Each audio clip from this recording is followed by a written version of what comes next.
Good afternoon, sir. Thank you for making the time. Transparency is a cornerstone of this office, Abilio. Please. All right then, let's get on to the questions.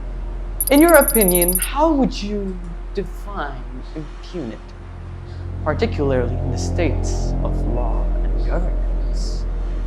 Impunity is a failure of the mechanism. It is the silence where there should be a verdict. My job is to ensure that that silence doesn't happen. It weakens the rule of law, it encourages criminal behavior, and But silence is happening, isn't it? When oversight is weak, enforcement becomes inconsistent. It creates a perception that if you're high enough on the ladder, the rules don't reach you. Sure, but how does your office answer to a public that no longer believes in this mechanism? public trust is a priority. Every allegation is investigated thoroughly. Thoroughly. Or just long enough for the public to forget. People see high influence figures stall for years, while those without financial resources, however, are crushed in weeks. Is the complexity, sir, or is it just the price of a good lord? The law is a process, not a race, Abilio. High-profile cases involve different complexities. Complexities.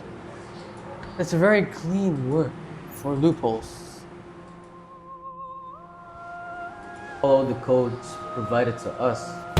But the codes, they didn't protect the tribal groups in India's 2020 review. They didn't cite the responsible parties in the Takbay massacre. And closer to home, in Timor-Leste, your process has become, I don't know, a culture of impunity. Investigations are open, yes, sure, but political convenience keeps them from ever closing. You're talking about geopolitical growing pains, Abilio, not the law. I'm talking about the 40 billion rupee assignments, whether it's Papua or Dila. It's all the same story. The elite hide their instability while the law stays silent. So, for the record, no one is above the law? No one.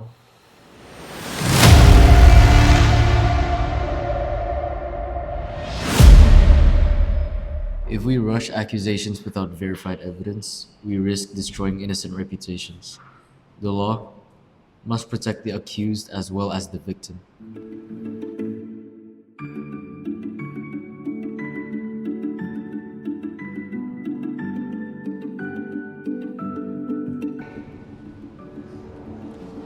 Look at his face when he says internal boards. It's a closed loop, guys. He's basically saying the house will police itself. But look at the data. That's where the trail goes cold. This is where justice goes to die in a filing cabinet. Okay, but we can't just, be the angry things. Octavian was right about one thing. We can't just scream corruption and expect a result. No, we need an actual mechanism, an actual solution. Well, concerning that fact, our global issue is about impunity after all. But so when those in power avoid consequences, you see, if accountability mechanisms are weak, public trust declines. And when trust declines, instability follows. Then let's build one. What's the move? So if we build a whistleblower app, people can report cases with no fear. High speed, high anonymity. We don't have the cybersecurity to protect people from a government level act. Push for a third-party committee. No ladder, no political ties. But by the time the committee gets approved, here in our research, we'll be 30 years old. Sure, that's exactly what Octavia wants. A process that takes forever. In short words, it's too slow. But however, based on what I've taken notes, we can take the speed of the app and the independence of the committee, and we put it where they can't delay it. Is that a solution or just some more noise?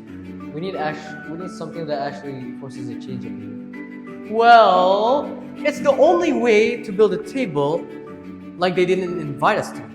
Sure, if we use the raw data like the Takbay timeline, the Timor-Leste reports, and we map it out for everyone to see, we create public oversight. We don't wait for a seat, we make the seat. It's about quantifying the frustration, turning the feeling of corruption into a data set. I've already drafted the layout based on our course of action, social awareness. I like your idea, Omar. We aren't just posting pictures. Finally, we're posting an indictment.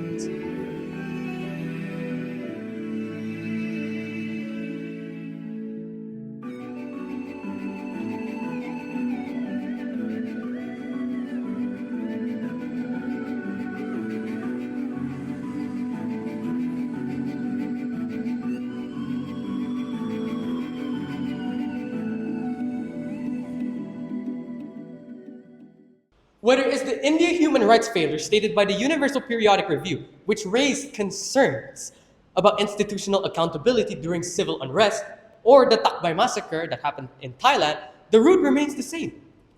Internal oversight is the invisible oversight.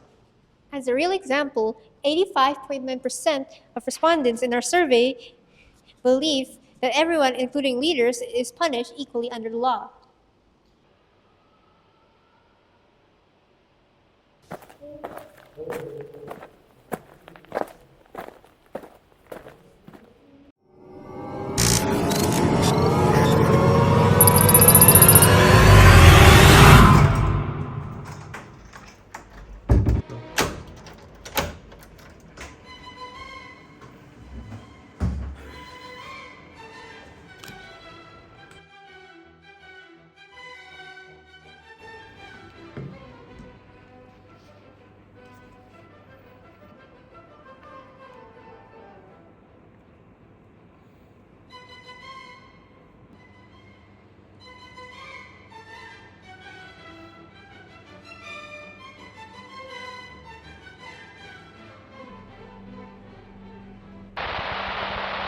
Siaran langsung dari Jakarta Timur. Pencarian besar-besaran tengah dilakukan. Audit terbaru yang dipimpin oleh siswa sekolah menengah atas baru saja mengungkap keberadaan sebuah server rahasia. Octavia Nugroho diduga menerima 40.000 miliar untuk menutupi pelanggaran hak asasi manusia. Situation has escalated.